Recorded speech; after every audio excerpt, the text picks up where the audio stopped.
المجيد والفرقان الحميد وتعز من تشاء وتذل من تشاء صدق الله العظيم. محترم دوستوں اور اسلامی بھائیوں، سب سے پہلے تو ہمیں اللہ رب العزت کا شکر گزار ہونا چاہیے کہ اللہ رب العزت نے ہمیں رمضان المبارک جیسا مقدس مہینہ عنایت فرمایا ہے. یہ بات بارہا ہمارے سامنے آتی ہے کہ رمضان کا جو مہینہ ہمیں میسر ہوا ہے، یہ دراصل جو 11 مہینے ہم نے اپنی زندگی گزاری ہے اس کی تلافی کے لیے ہے.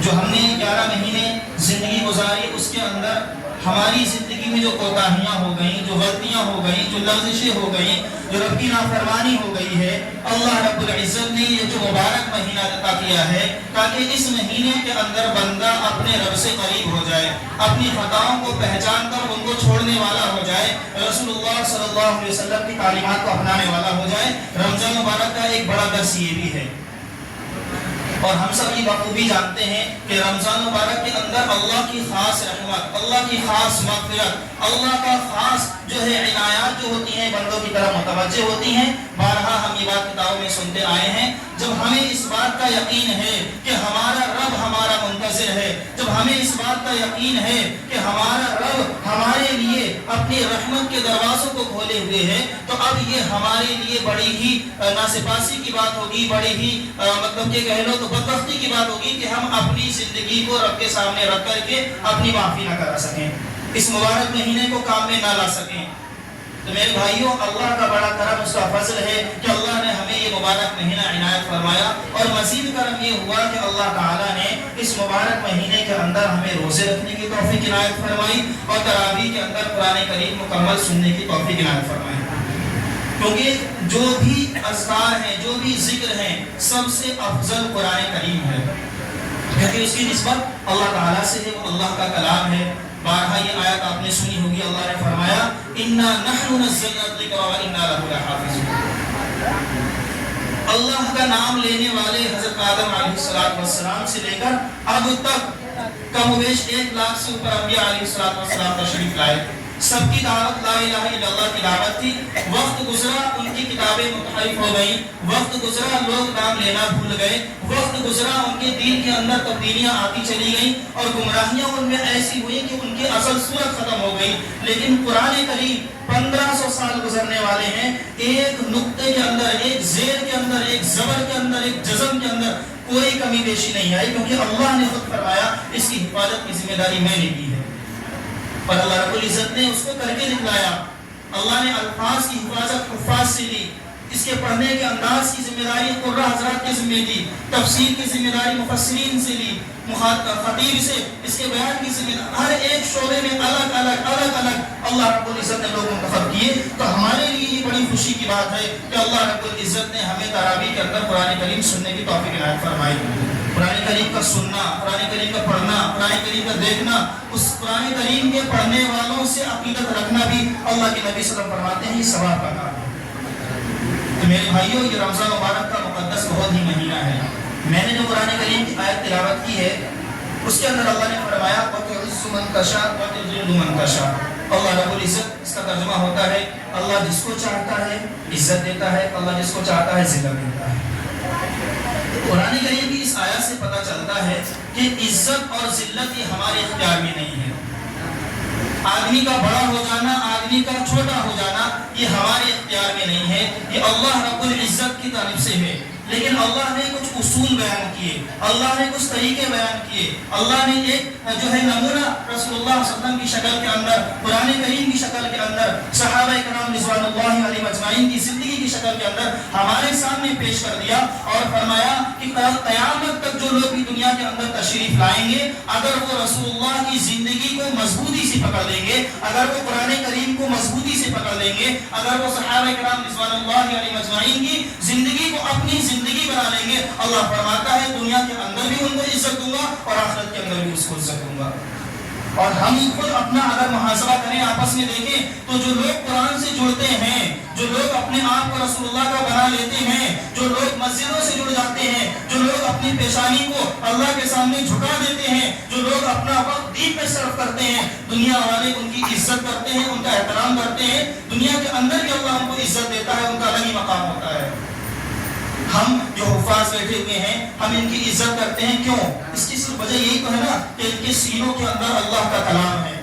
ہم علماء کی عزت کرتے ہیں، کیوں؟ کیونکہ ان کے سینوں کے اندر قرآن کے ساتھ ساتھ قرآن کے معانی، ان کے مفاہیم ان کے اندر ہے۔ قرآن ہم سے کیا کہنا چاہتا ہے، یہ راستہ اللہ تعالیٰ نے علماء کے ذریعے ہم تک پہنچایا ہے کہ ہم سیکھیں قرآن ہم سے کیا کہتا ہے۔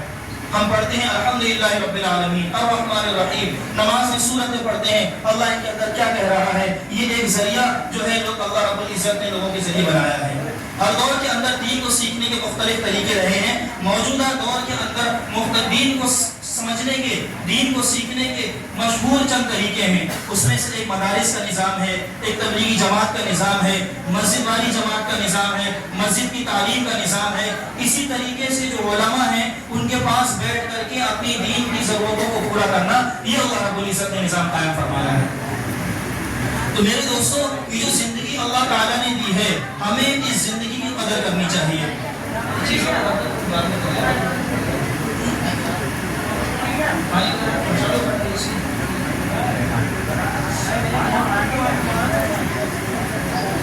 اللہ رب العزت نے جو ہمیں زندگی دی ہے، ہمیں اس کی قدر کرنے کی ضرورت ہے، ہمیں اپنے آپ کو اللہ کے سامنے پیش کرنے کی ضرورت ہے، کیونکہ کوئی بندہ بھی دنیا کے اندر یہ نہیں کہہ سکتا ہے کہ میری زندگی ایسی ہے، میں کل قیامت کے دن آپ کے رب کے سامنے کھڑا ہوں اور میں یہ کہہ سکوں کہ اللہ میں نے زندگی ایسی گزاری ہے کہ میں جنت عنایت فرما دے۔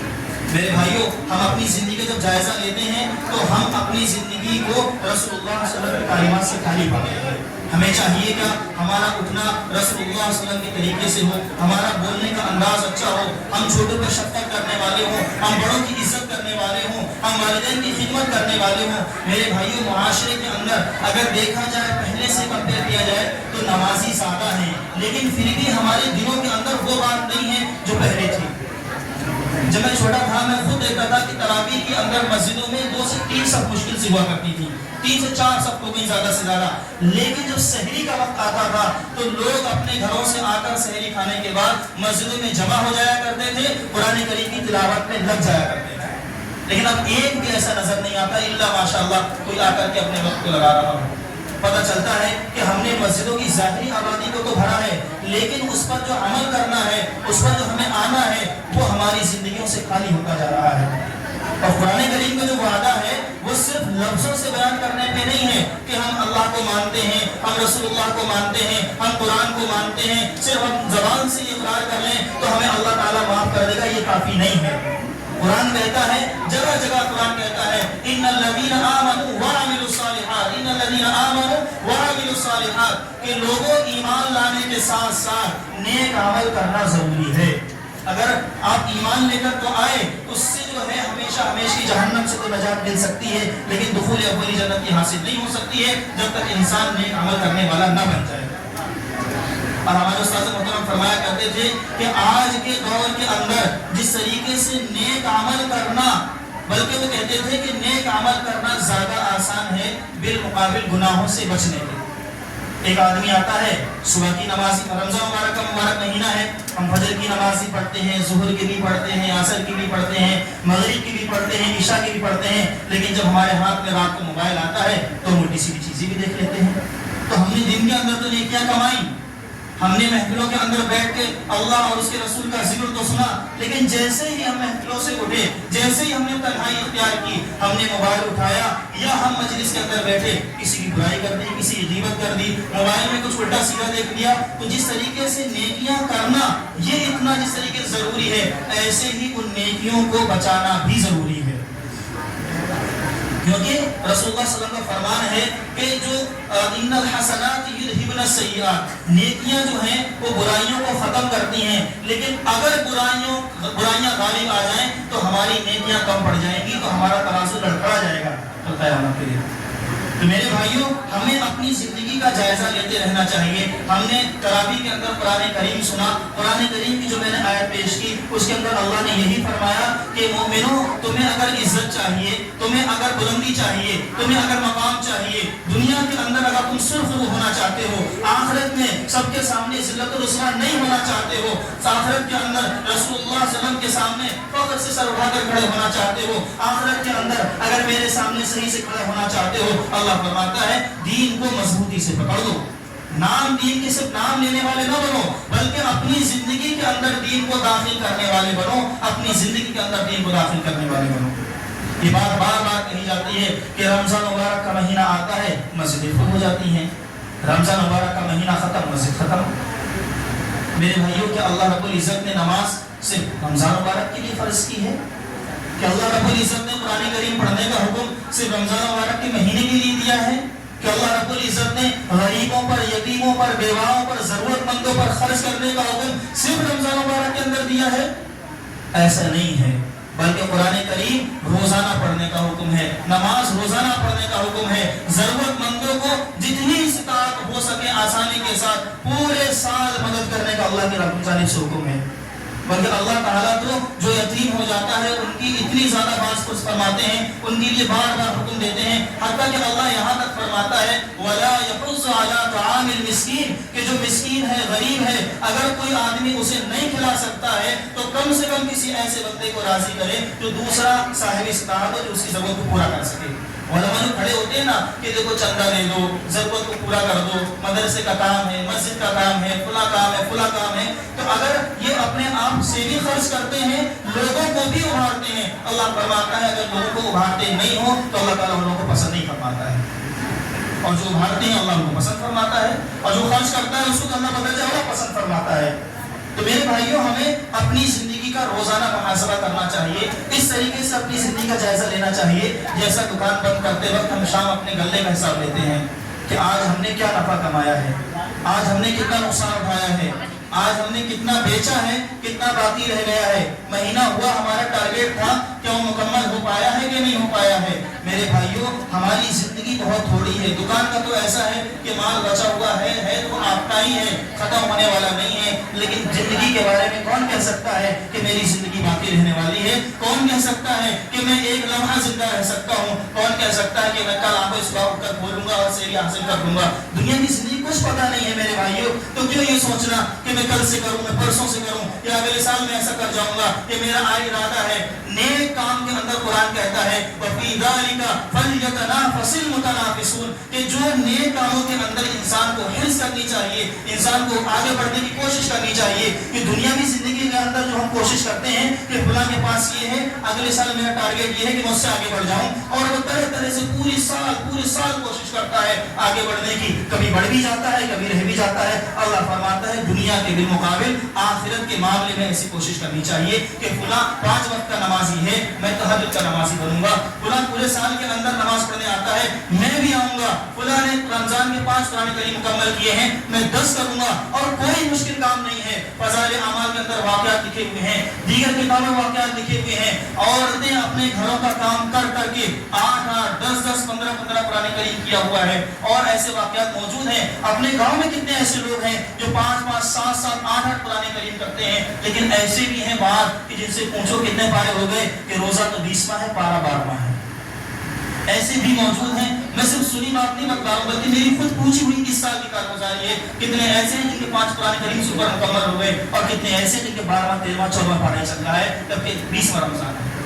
میرے بھائیوں کہاں ہے محبت اللہ سے؟ ہم تو اللہ سے محبت کے دعوے دار ہیں. دنیا کے اندر آدمی کہتا ہے میں تو دوستی کو جب مانوں گا جب تو میرے لیے کچھ کر گزرے. تو اللہ تعالیٰ ہم محتاج ہیں, اللہ ہر ضرورت کو پورا کرتا ہے. اللہ ہماری محبت کو کیسے مان لے گا اگر ہم اللہ کے قرآن کریم کو نہ پڑھنے والے ہوں؟ اللہ ہماری محبت کو کیسے مانے گا اگر ہم نماز پڑھنے والے نہ ہوں؟ اللہ ہماری محبت کو کیسے مانے گا اگر اپنی زندگی کو ہم صحیح معنوں میں گزارنے والے نہ ہوں؟ میرے محترم دوستو, یہ جو باتیں ہیں یہ مختصر وقت ہوتا ہے, چند باتیں ہوتی ہیں, لیکن ہمیں صرف یہ دیکھنا ہے کہ میں اپنی زندگی, صرف ہر آدمی اپنے آپ کو دیکھ لے, کوئی کسی کو نہ دیکھے کون کیا کر رہا ہے, اپنے آپ کو دیکھے کہ میں جو زندگی گزار رہا ہوں وہ ٹھیک ہے کہ نہیں ہے, کہاں غلطی ہے. ایک بزرگ کا واقعہ ہے, ان سے پوچھا گیا آپ اتنے بڑے اللہ والے کیسے بنے؟ فرمایا کہ جو چیزیں مجھے دوسروں کی جانب سے بری لگتی تھی وہ میں نے کرنی ہی چھوڑ دی. فار ایگزامپل, اس کا یہ مثال کے طور پہ کہ کوئی آدمی جھوٹ بولے میرے بارے میں تو مجھے غصہ آیا کہ تم نے جھوٹ کیسے بولا, پر میں نے جھوٹ بولنا چھوڑ دیا. میں نے غیبت کو سنا, میرے بارے میں کسی نے غیبت کی, میں نے غیبت کرنی چھوڑ دی. ایسی چیز سنی, میں نے یہ بھی چھوڑا, یہ بھی چھوڑا, یہ بھی چھوڑا. ایک وقت آیا وہ اللہ کے ولی بن گئے. میرے بھائیوں, کسی چیز کی ضرورت نہیں ہے. ایسا نہیں ہے کہ آپ کے لیے اوپر کوئی سوار ہو سکتا ہے. آدمی کتنے بھی بیان کر ڈالے, کتنا بھی سمجھا ڈالے, اگر اندر سے کوئی آدمی خود تیار نہ ہو تو اسے کوئی نہیں سمجھا سکتا. قرآن کہتا ہے ان اللہ لا یغیر ما بقوم حتی یغیروا ما بانفسہم, کہ اللہ تعالیٰ خود ان لوگوں کی حالت کو بدلتا نہیں ہے کہ جو لوگ اپنے آپ سے خود اپنے آپ کو بدلنا نہیں چاہیں. کوئی کرامت ایسے نہیں ہو جائے گی میں صبح اٹھوں اور صبح سے بزرگ بن جاؤں گا, یا کل سے میں اٹھوں, بلکہ آپ کوشش کرو گے آج, کل ٹوٹ جائے گی, پرسوں توبہ کرو گے پھر ٹوٹ جائے گی. اللہ کہتا ہے میں نے یہ تو نہیں کہا کہ تم توبہ مت کرو, میں قبول نہیں کروں گا. اللہ تو کہتا ہے ایک بار, دو بار, تین بار, 100 بار, 1000 بار, جتنی بار گناہ ہو جائے تم میرے دربار کے اندر آؤ. دنیا معاف کرنا چھوڑ دے گی, میں کریم ذات, میں معاف کرنے والا ہوں. تو کمی کس کے اندر ہے؟ کمی ہمارے اندر ہے, کمی ہمارے اندر ہے کہ ہم اپنے آپ کو رب کے سامنے پیش نہیں کرتے ہیں, دنیا کے اندر لگ جاتے ہیں.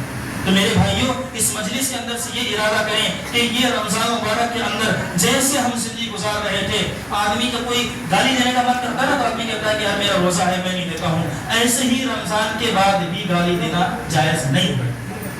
روزہ ہوتا ہے, آدمی جھگڑنا نہیں چاہتا ہے, ایسے ہی رمضان کے بعد بھی جھگڑنا درست نہیں ہے. آدمی روزہ رکھتا ہے, کہتا ہے یار میں روزہ رکھا ہے, لاؤ میں نماز پڑھ کے آتا ہوں, ایسے ہی رمضان کے بعد بھی نماز پڑھنا ضروری ہے. تو میرے بھائیوں, رمضان کے اندر یہ سب چیزیں نہیں ہیں. عہد کریں کہ اللہ تعالیٰ ہمیں جمائے. آپ کوشش کریں گے, شیطان دل میں وسوسہ ڈالے گا. آپ کوشش کریں گے, آپ توبہ کریں گے, شیطان تڑوا دے گا. آپ پھر کرو, پھر تڑوائے گا, پھر کرو, پھر تڑوائے گا. زندگی گزر جائے کوئی فرق نہیں پڑتا. رب کہتا ہے تم توبہ مانگنا مت چھوڑو, میں معاف کرنا نہیں چھوڑوں گا.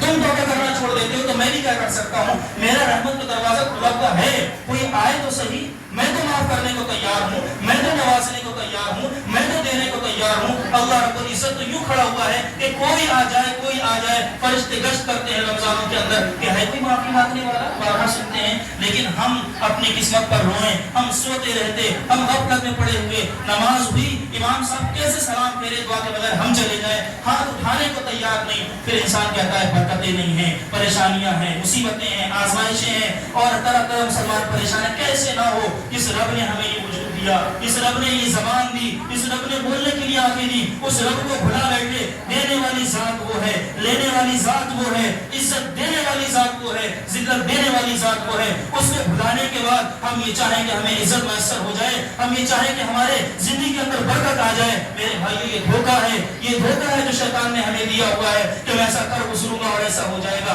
کچھ ہونے والا نہیں ہے. سب چیزیں جبھی کام آتی ہیں جب انسان کی زندگی کے اندر ایمان ہوتا ہے, جب انسان کی زندگی کے اندر قرآن ہوتا ہے, تو انسان کی زندگی کے اندر رسول اللہ صلی اللہ علیہ وسلم کی تعلیمات ہوتی ہیں. تو میرے بھائیو, اس کا عہد کریں, اللہ تعالیٰ ہم سب کو قبول فرمائے, ہمارے گناہوں کو معاف فرمائے, اللہ ہمارے بیٹھنے کو قبول فرمائے. میرے بھائیو, ہمیں اپنی زندگی کا روزانہ محاسبہ کرنا چاہیے. اور ایک آخری بات کہہ کے بات ختم کرتا ہوں. میں ہمیشہ کہتا ہوں, یہ جہاں بھی بات کرنے کا موقع ہوتا ہے, موجودہ دور کے اندر ایمان کو بچانا بہت مشکل ہو گیا ہے. جب سے موبائل ہاتھوں میں آیا ہے, طرح طرح کی ویڈیوز, کوئی اسلام پہ چرچا, کوئی مسائل کو لے کر, کوئی مولانا کو لے کر, کوئی یہ لے کر, کوئی مسجدوں کو لے کر ایک شوشہ چھوڑتا ہے. شیطان دل کے اندر کہتا ہے کہ ہاں کہیں نہ کہیں یہ ہے, نہیں ایسا تو نہیں ہمارے اسلام کے اندر ہی کمی ہے. قرآن کہتا ہے اسلام میں کمی نہیں ہے, سمجھنے والوں میں کمی ہے, ماننے والوں میں کمی ہے, یقین کرنے والوں میں کمی ہے. تو ایمان جو ہے کون کس طریقے سے, کس لیول سے اچک لے, اسی لیے ہمیں دعا کا اہتمام کرنا چاہیے جو قرآن کریم کے اندر اللہ نے سکھلائی. ربنا لا تزغ قلوبنا بعد إذ هديتنا وهب لنا من لدنك رحمة إنك أنت الوهاب. اردو کے اندر آسان لفظ بھی کہہ سکتے ہیں, اے اللہ تعالیٰ میرے دل کو ایمان پر جما, اے اللہ تو نے مجھے ہدایت دی, مجھے مجھے اس ہدایت پر باقی رکھ. دنیا کے اندر طرح طرح کے فسادات ہیں, اللہ مجھے ان تمام چیزوں سے محفوظ رکھ لے. تو میرے بھائیو اس دعا کا اہتمام کریں, اپنی زندگی کا حساب کریں اور اپنی زندگی رسول اللہ صلی اللہ علیہ وسلم کی زندگی کے مطابق گزارنے والے بنیں. وقت ملے تو مسجد سے جڑیں, وقت ملے تبلیغی جماعت کے اندر جا کر کے وقت لگائیں. کچھ نہیں تو کم سے کم نماز جلوس ہوگی, کچھ نہیں تو کچھ لمحہ مسجد کے ماحول کے اندر گزر جائے گا. تو میرے بھائیوں اپنے وقت کو لگاؤ. یہ نہیں کہ میں نے 3 دن لگا لیے پچھلے سال کافی ہو گیا. علماء 8 سال 10 سال لگا کر آتے ہیں, پھر بھی یہ فکر رہتی ہے کہ میں اپنی زندگی صحیح کر لوں. میرے بھائیوں دنیا میں رہ کے ہم اپنی زندگی کو صحیح سمجھتے ہیں تو یہ صرف اور صرف دھوکہ ہے شیطان کی جانب سے. اللہ رب العزت مجھے کہنے سننے سے عمل کی توفیق عطا فرمائے. اللہ میرے بولنے کو قبول فرمائے, ہم سب کے بیٹھنے کو قبول فرمائے. وآخر دعوانا الحمدللہ رب العالمین.